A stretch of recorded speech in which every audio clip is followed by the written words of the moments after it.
Magluluto tayo ng miswa. So, ang ginawa ko, ito, ginisa ko muna yung bawang. Ayan, luto na yung bawang. Nagisa na. So, ngayon naman, itong sibuyas naman, malutong na. Tapos, itong pangatlo, siniparit ko lang sa mga gilid-gilid. Itong, igigisa din natin itong patola. Alam niyo ba, this is my first time na mag-miswa dito sa Canada. Yeah. Pero sa Pilipinas, paboritong ulam miswa. Ayan. So, pag naggisa kayo ng bawang ay kailangan yellowish ha. Ayan, yun ang turuan lola ko sa Hong Kong. Ayan, yellowish na. So, ito naman malutong na. Ayan. Tapos, i-mix together na natin. Ayan.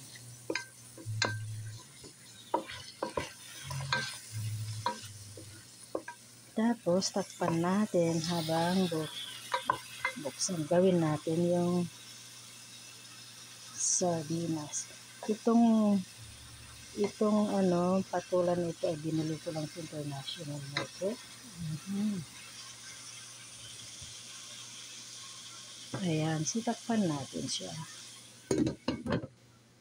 Nag-prepare din ako ng green onion para mamaya. At ito yung miswa na gagamitin natin.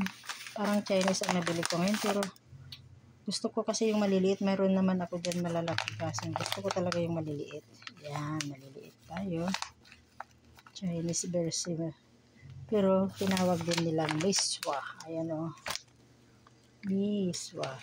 At ang ilalagay natin na sardinas ay ayan na available sardinas namin ito.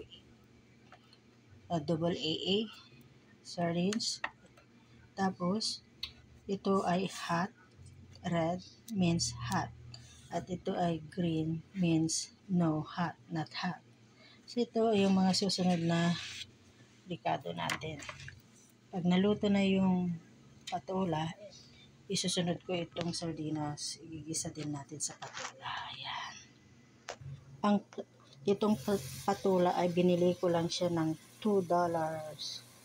Isang patola lang yan na convert mo sa piso, $80 ang isang patola.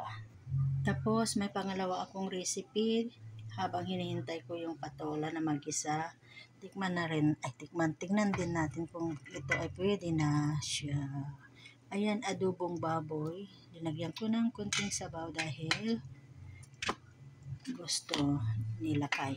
Ang adobong baboy ko ay may buntot. Parang buntot na ito, dalawang buntot to. Ayan. Ayan. Pinapa-drain ko na lang kasi parang malambot na yung karne. Ayan. Good for 3 people. Si kuya naman lakay. Bigyan ko lang dyan yung walang taba. Ayan. Sige, hintayin natin. Takpan na muna natin. At balik tayo dito. At i-check natin kung okay na. Napakasarap palang tingnan, oh. Sarap. Ayan.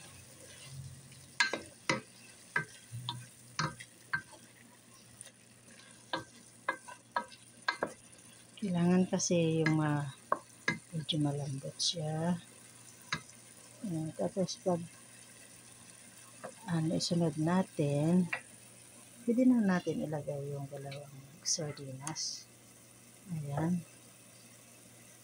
Mauna natin yung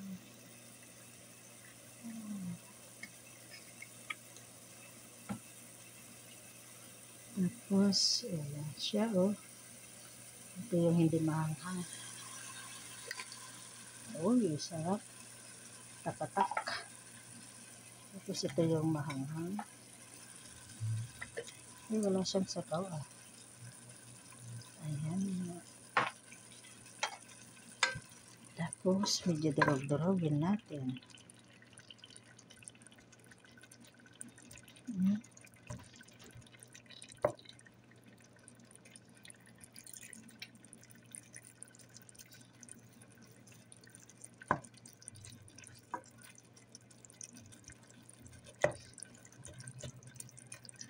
Masarap kasi pag dinudurog yung sardinas, pag sinasahog nyo, lalo na sa miswa.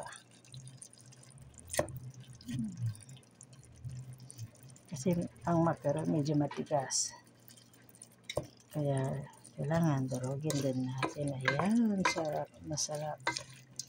Tapos tikman. Gusto ko munang igisa ng konti. Tapos yung pinanggalingan ng sardinas, hugasan natin at yan ang pangsabaw natin. Ayan. Takpan natin. Ayan na siya.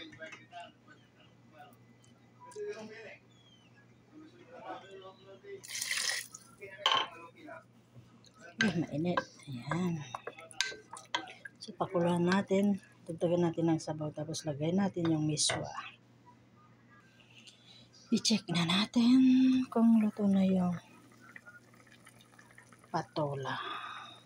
Ang tawag namin sa patola, kaya namin tinawag yung patola dahil yung may mga, ano ba yun?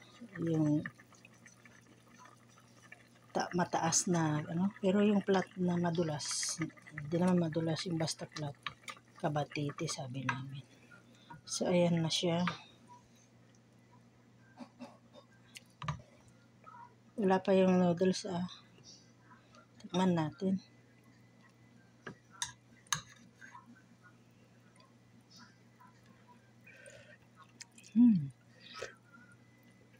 Masarap.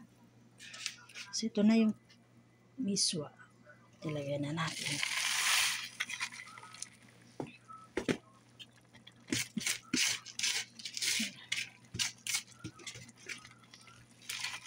Sinabay ko na rin yung onion leaves. Ayan.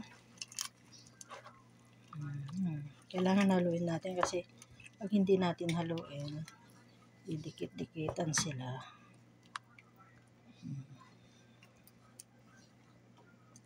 Ayan, mamaya to pag ayun, dikit-dikit sila. Huwag naman kayo magdikit-dikitan, maghiwalay kayo. Pero ang sarap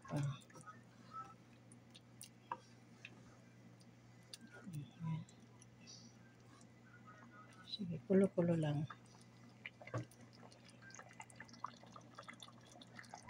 Patayin na natin kasi mahirap naman yung overcook. Ayan. Tikman ulit.